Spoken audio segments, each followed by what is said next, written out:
It really does pay if you've got time to check out the reduced sections at supermarkets.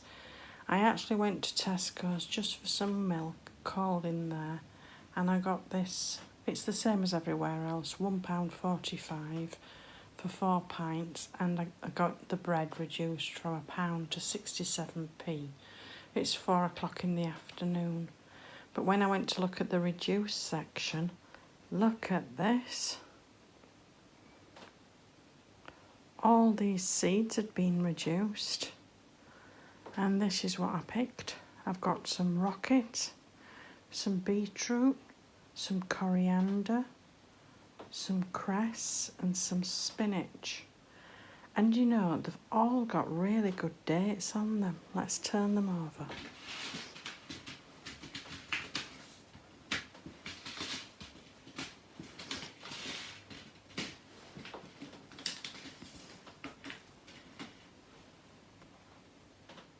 This one's so by December 2024,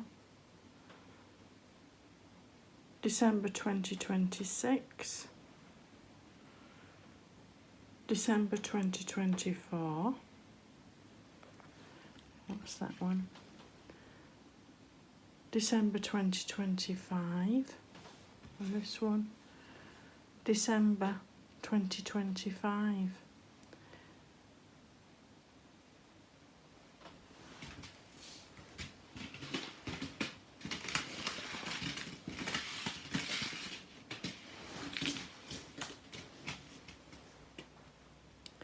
Who knows, I could be planting these in my own garden.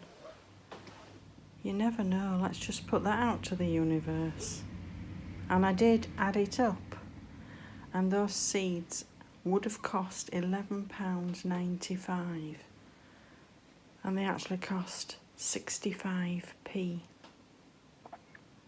So that's £11.30 saved. Going into winter mode now. On a morning I have to pull my chair right up to the window in order to get some sunlight, because the position of this flat is that the sun in winter is rising about here, and at midwinter it just manages to peep over those garages. So making the most of the sunlight. And I've pulled this out that I did last year.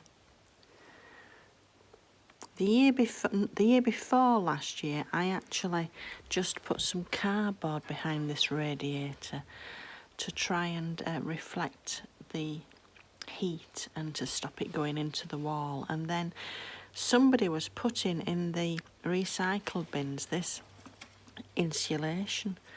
So I said, can I have that? And I said, yeah, of course you can.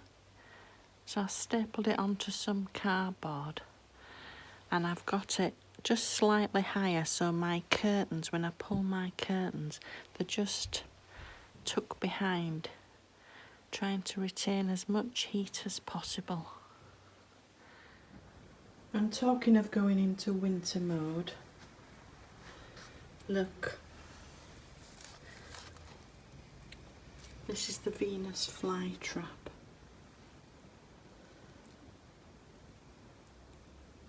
If I hadn't done some research, I would have thought that that was dying.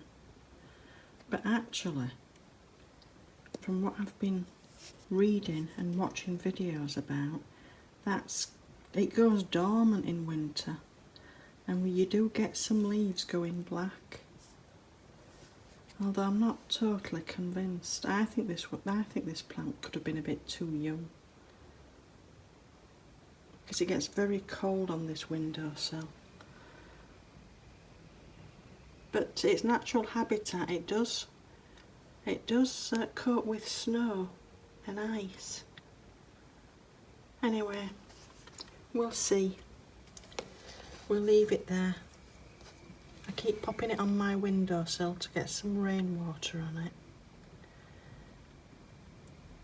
What do you think? Do you think it's dying, or do you think it's just going dormant?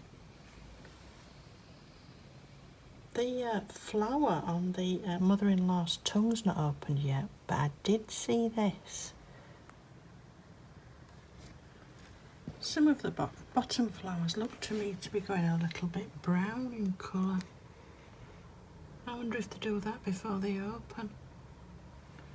But I did see, I don't know if you'll be able to see, where was it? There. Right down at the bottom is another one. Another flower coming. And as I've said, because of the angle of these, this flat east facing, it's time to switch, I think, from growing microgreens. Although I'll still keep, look at these, I mean some of them are still, I wouldn't say thriving, more surviving. Although the bigger lettuces do seem to be still growing. Those look still to be growing, don't they? Actually they do.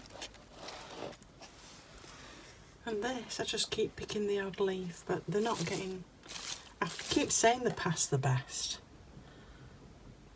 Those are from weeks ago. And these are just some of my celery seeds that I planted.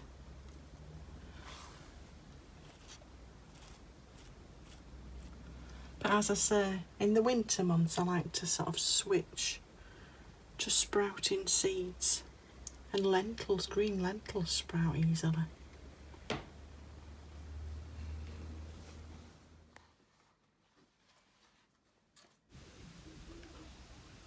Grant left a comment under one of my videos where I showed the mustard seeds I was growing, that a friend of his grows them with just some kitchen paper.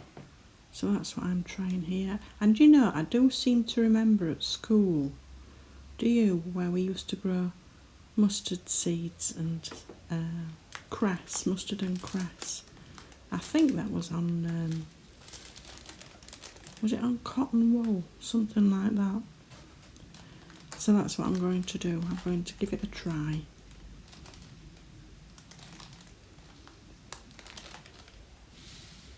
Not too many seeds, I don't think.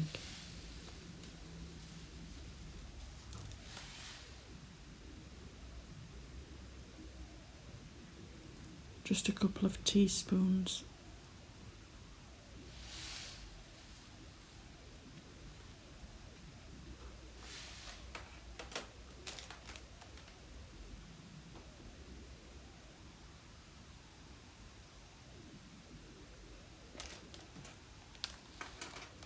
If you've not tried sprouting seeds and lentils before, mung beans, anything like that, give it a go. I'm just using some old jars here, and I like to just put, these are the green lentils, just cover the bottom. Don't want too many. Just covers the bottom, look. And these are fenugreek seeds, which you can, I got these from Sainsbury's in the Indian food part, I think, where I get my Bombay mix. And the fenugreek seeds are a little bit more forgiving, because as you'll see later on how I actually rinse them. If you forget, the fenugreek seeds are a little bit more forgiving, whereas the green lentils, you do need to rinse them once or twice a day. I just put about an inch and a half of water in the bottom of the jars. Soak them overnight, and I might do that for 2 or 3 days until they actually start to sprout, and these will sprout at different rates. But I'll just show you how I actually rinse them.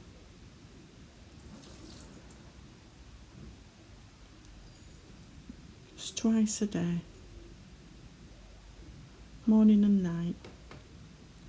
Top them up again with another inch of water. And if, like here, the seeds have gone halfway up the jar, I just pop the lid on and give it a bit of a shake until all the seeds go back in the water.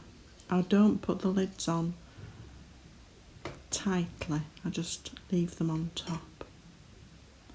And then when they've started to sprout, I do the same thing. I will rinse them, but I won't put any more water in, I'll just leave them moist, but still rinse them twice a day until you've got some nice sprouted seeds to use. Just pop them on my windowsill, get some light. I'll show you anyway when they start to sprout. In a maybe 5 or 6 days time, they'll be well on the way. Take care, people.